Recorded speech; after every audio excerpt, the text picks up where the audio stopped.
Salve, meus queridos, tudo bem com vocês? Hoje é dia de trabalhar mais um reino animal. Nós vamos falar a respeito do filo artrópoda.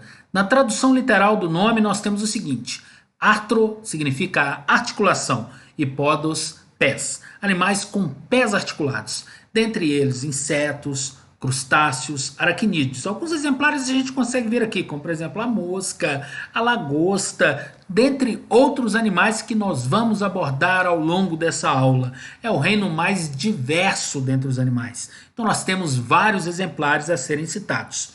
Quando eu falo da questão relacionada à articulação, não somente as patas ou pés são articulados, mas as mandíbulas, as peças bucais são articuladas, as antenas também, quando presentes, têm articulação, as nadadeiras também, quando presentes, são estruturas articuladas nesses animais. Uma característica também que nós podemos encontrar é o corpo metamerizado. O que significa isso? O corpo dividido em segmentos, denominados metâmeros, como por exemplo, cabeça, tórax e abdômen, ou então cefalotórax e abdômen. Cefalotórax é uma fusão, uma união entre o tórax, a cabeça e o tórax desses animais. Por isso que é denominado de cefalotórax.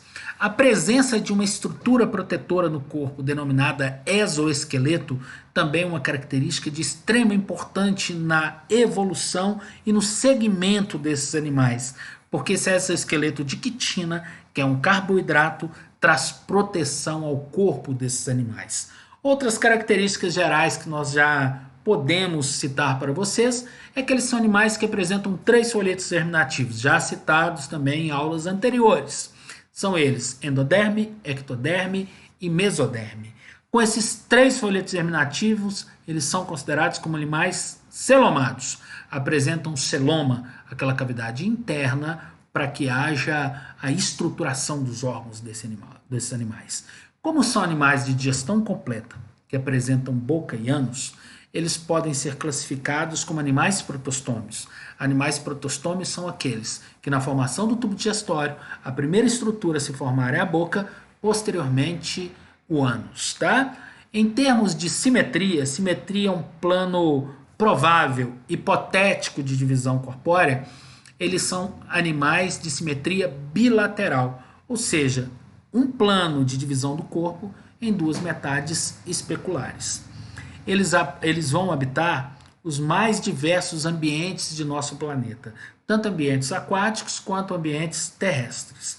A circulação nesses animais é uma circulação do tipo aberta, ou seja, o sangue desses animais não circula exclusivamente no interior de vasos sanguíneos. Se isso acontecesse, seria uma circulação fechada. O tipo de respiração vai variar de acordo com o filo, de acordo com o grupo desses animais que nós vamos abordar em separado. Como, por exemplo, a respiração do tipo traqueal, tanto nos insetos, nos aracnídeos, nos quilópodes e nos diplópodes. Ela é filotraqueal nos aracnídeos e é branquial nos crustáceos, que são indivíduos que vivem geralmente no ambiente aquático. A excreção também ela pode diferenciar de filo para filo. Ela é por meio de estruturas denominadas túbulos de Malpighi, insetos, aracnídeos, quilópodes e diplópodes. Tá? Agora, no caso dos aracnídeos, são as glândulas coxais, e nos crustáceos, glândulas denominadas verdes ou antenares. O sistema nervoso é um tipo de sistema nervoso que vai perdurar ao longo da evolução de boa parte dos animais invertebrados. Ele tem localização ventral e é formado por cordões ou gânglios, por isso denominado sistema nervoso do tipo ganglionar ventral. Como eu já havia citado para vocês, são os animais de maior sucesso evolutivo.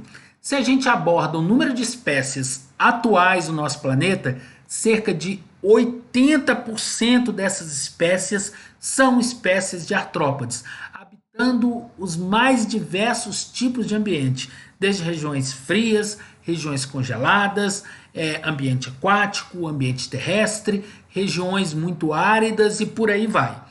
Esse sucesso evolutivo tem algumas explicações, dentre elas a presença da estrutura protetora, que além de proteger o animal contra choques, também impede com que haja dissecação do corpo, desidratação do corpo, que é o exoesqueleto quitinoso. A presença de todos os apêndices articulados também facilita a sobrevivência desses animais. As antenas, as mandíbulas, outras estruturas como nadadeiras presentes articuladas também explicam essa adaptação desses animais. E a sua capacidade de reprodução altamente adaptada faz com que esses animais habitem diversos ambientes do planeta e apresentem todo esse sucesso evolutivo. Em relação à classificação dos artrópodes, existe uma vertente no qual existe a hipótese de que os artrópodes e os anelídeos tiveram a origem evolutiva comum. Quem são os anelídeos já também tratados em aulas anteriores. São animais que têm o corpo dividido em anéis, como é o caso da sanguessuga, como é o caso do minhoco-sul, como é o caso da minhoca. Isso vem por conta de algumas características comuns, como o corpo segmentado. Como eu falei para vocês, os artrópodes podem ter o corpo dividido em alguns segmentos, como cabeça, tórax, abdômen, ou cefalotórax e abdômen. Esses metâmeros eles estão presentes nos anelídeos, porque eles apresentam o corpo dividido em anéis, tá? Outra característica comum também que leva a esse segmento de ancestralidade comum é o tipo de sistema nervoso do tipo ganglionar ventral. Nessa tendência, eles são hoje subdivididos na realidade, né, o filo dos artrópodes, em 3 subfilos. O filo dos animais crustáceos, tá? O nome vem porque o exoesqueleto é incrustado de sais de cálcio, como siri, lagosta, camarão, caranguejo, que são indivíduos aquáticos, e o tatu bolinha, que é o indivíduo que vive em terra úmida, tá? O subfilo dos unirâmios. Os unirâmios são eles, os insetos, os diplópodes e quilópodes, como por exemplo centopeia, piolho de cobra, tá? E os animais denominados quelicerados, aracnídeos, como por exemplo as aranhas, os escorpiões, o cravo de pele, todos eles são denominados como animais quelicerados. E os merostomados, animais um pouco menos conhecidos, né? Como é o caso do Limulus, que a gente está vendo aqui nesse esqueminha. O exoesqueleto, mais uma vez citada, é uma estrutura de extrema importância. Protege o animal contra choques, protege o animal contra predadores e até mesmo a desidratação, como eu já havia citado para vocês. Esse exoesqueleto é de quitina, um carboidrato, que geralmente a gente denomina como os açúcares, né? Apesar da gente não poder utilizar essa denominação para todos os carboidratos, né? Um polissacarídeo. Essa estrutura, que é o exoesqueleto, é uma estrutura que não cresce. A gente pode dizer que é uma estrutura morta. Ela não acompanha o crescimento do corpo do animal. Por isso que constantemente, para que haja crescimento, esse animal deve abandonar esse exoesqueleto. É a chamada muda ou equidise, uma troca no exoesqueleto para que ele possa crescer. Então ele abandona aquele exoesqueleto antigo e por ação de um hormônio chamado equidisona, o próprio corpo do animal é capaz de produzir um novo exoesqueleto. Por isso que a gente tem um gráfico de crescimento diferenciado para os artrópodes, tá? O gráfico de crescimento dos artrópodes geralmente segue da seguinte maneira: eles passam por uma fase de crescimento, como o exoesqueleto fica pequeno, não acompanha o crescimento do corpo desse animal, ele tem que abandonar esse exoesqueleto. Nessa fase ele não cresce mais. À medida que ele abandonou esse exoesqueleto, ele vai passar por uma nova fase de crescimento. Depois que ele passa por essa nova fase de crescimento, um novo exoesqueleto é formado para proteger o corpo do animal, e assim sucessivamente. Boa parte dos artrópodes passam por esse processo, como por exemplo as cigarras. Existe até uma lenda no qual o pessoal costuma dizer que as cigarras cantam, tanto cantam, que acabam estourando. Isso é um mito, isso é uma lenda, tá? É porque o pessoal geralmente encontra o exoesqueleto abandonado, chamado de exúvia. Mas cadê a cigarra? Ela estourou? Não. É uma fase que o corpo dela tem baixa proteção. O corpo está desprotegido. Daí as cigarras geralmente se protegem por baixo da terra. Só saem quando produzem um novo exoesqueleto. Por isso que também surge um outro mito, uma outra lenda, no qual as pessoas costumam citar que as cigarras acabam nascendo da própria terra. Não, a gente vai falar um pouquinho a respeito da reprodução dos insetos e vocês vão entender como esse processo acontece. Agora é hora da gente falar um pouquinho a respeito de alguns grupos em separado. Nós vamos falar de insetos, vamos falar de aracnídeos, crustáceos e uma breve comparação entre quilópodes e diplópodes. Quando nós falamos a respeito dos insetos, eles não fogem à regra dos artrópodes. Eles têm o corpo metamerizado, o corpo dividido em segmentos. Geralmente são 3 segmentos, tá? A região da cabeça, a região do tórax e a região do abdômen. Número de pernas ou patas nesses animais, eles são hexápodes, ou seja, são animais que apresentam 6 pernas, 3 pares no total, presos ao tórax desses animais, tá? Antenas geralmente presentes, um par de antenas, ou seja, 2 anteninhas com função olfativa. Asas são os únicos invertebrados com capacidade de voar, tá? Porém, nós temos exemplos de insetos que não voam, que não possuem asas, como por exemplo a pulga, o piolho, dentre outros, tá? Aqueles que apresentam um par de asas, como moscas, mosquitos, abelhas e por aí vai, com 2 pares de asas, besouros, borboletas, percevejos, dentre outros exemplares. Corrigindo, as abelhas apresentam 2 pares de asas, tá? Eles têm alta diversidade dentro do reino animal, tá? Estima-se que hoje existam mais de 1.500.000 espécies diferentes de insetos, tá? Vários exemplares de insetos estão presentes no nosso planeta e de grande importância ecológica, tá? Não podemos deixar de citar. Características gerais dos insetos, tá? O sistema digestório eu já havia citado para vocês anteriormente. É um sistema digestório completo, com boca e ânus. Primeiro se forma a boca na formação desse tubo digestório, por isso que eles são protostômos. O sistema circulatório desses animais é um sistema circulatório aberto. O sangue não circula exclusivamente no interior de vasos sanguíneos, tá? Existem vasos pulsáteis, que são corações, responsáveis pela circulação do sangue. Sangue nos insetos, que é incolor. A hemolinfa não tem cor, porque ela não tem nenhum pigmento que dê cor, como por exemplo a hemocianina, que é azul, que a gente encontra nos crustáceos, as hemácias que a gente encontra nos vertebrados, que dão a coloração vermelha ao sangue. Isso acontece por conta do tipo de estrutura que eles têm na respiração, que é chamada traqueia. Na traqueia, que a gente vai ver daqui a pouco, a oxigenação do sangue é direta, do ar, por meio de tubos que já caem diretamente do sangue, não havendo necessidade de estruturas respiratórias específicas, de pigmentos respiratórios, tá?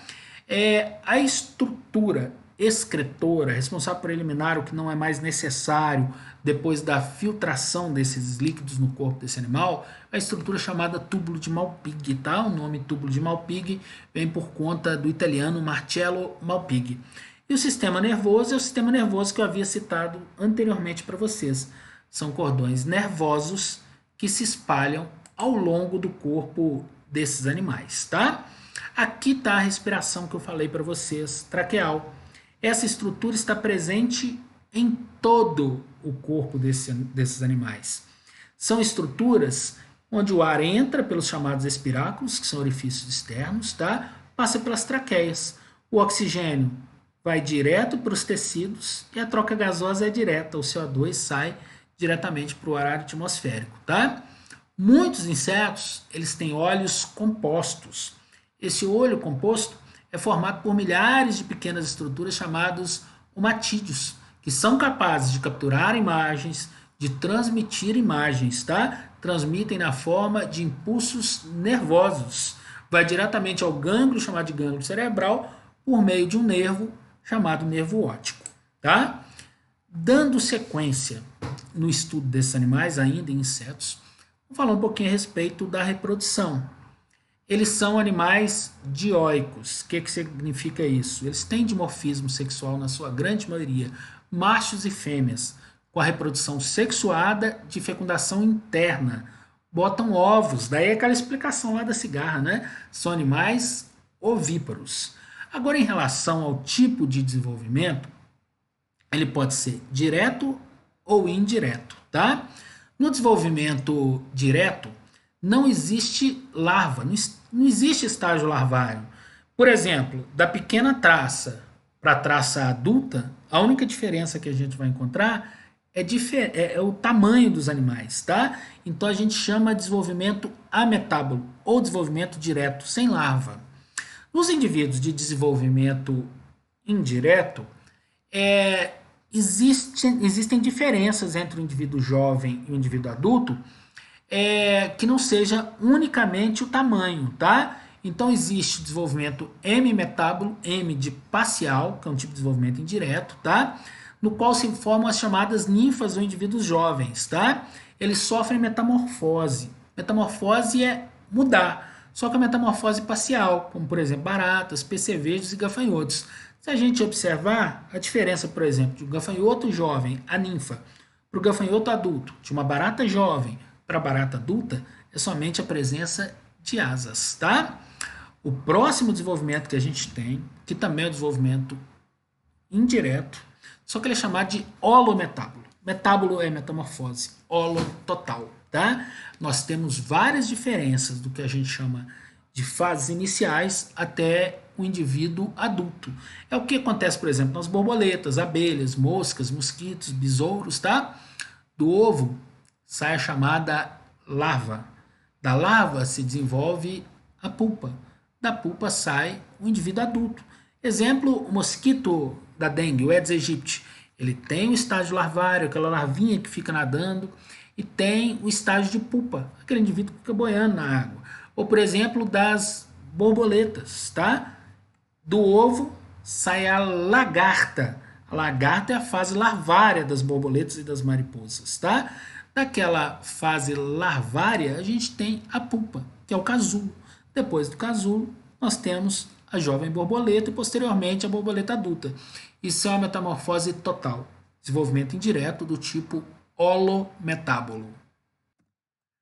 Agora nós chegamos ao estudo dos aracnídeos. Vários são os indivíduos aqui presentes. Os mais conhecidos, aranhas e escorpiões. Mas aqui também nós encontramos os carrapatos, aqui nós encontramos os ácaros, responsáveis por problemas respiratórios. E também são aracnídeos, os pequenos cravos de pele.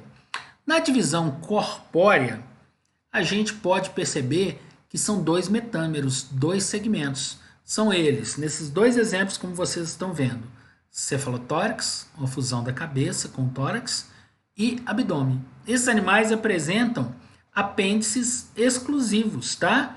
Como, por exemplo, tanto no caso das aranhas quanto no caso dos escorpiões, tá? Os apêndices maiores, chamados pedipalpos. Os pedipalpos servem para manipular a presa. E os apêndices menores, chamados de quelíceras, que em alguns casos, como por exemplo de algumas aranhas, servem para inocular veneno, tá? São animais peçonhentos, algumas espécies, como são peçonhentos também boa parte das espécies de escorpiões. Só que a inoculação de veneno nos escorpiões acontece por meio dessa estrutura chamada aguilhão, que fica aqui, ó, nesse último segmento do corpo, chamado de telson. Existe uma lenda também, um mito, no qual o pessoal fala que se a gente colocar um círculo de fogo em torno dos escorpiões, eles acabam por enrolar e suicidar utilizando o próprio veneno. Mito. Por que mito? Se um animal carrega veneno, ele tem que ser imune ao próprio veneno. O que acontece no escorpião se a gente colocar um círculo de fogo ao redor é que o animal vai desidratar, diminui de tamanho, por isso as pessoas criam essa ideia, tá? São animais que apresentam 4 pares de patas. Olha como que difere de insetos. Insetos têm 3 pares, 6 no total. Aqui nós temos 4 pares, 8 no total. Não encontraremos nem antenas, nem asas nos aracnídeos. O dia que vocês encontrarem aranha e escorpião de antena e de asa, sai correndo que não é coisa de Deus mais não, tá? Nós temos outros exemplares que posteriormente também nós podemos abordar com um pouco mais de detalhes, tá? Vamos dar seguimento aqui no estudo das características desses animais. Vamos ver a estrutura por dentro, né?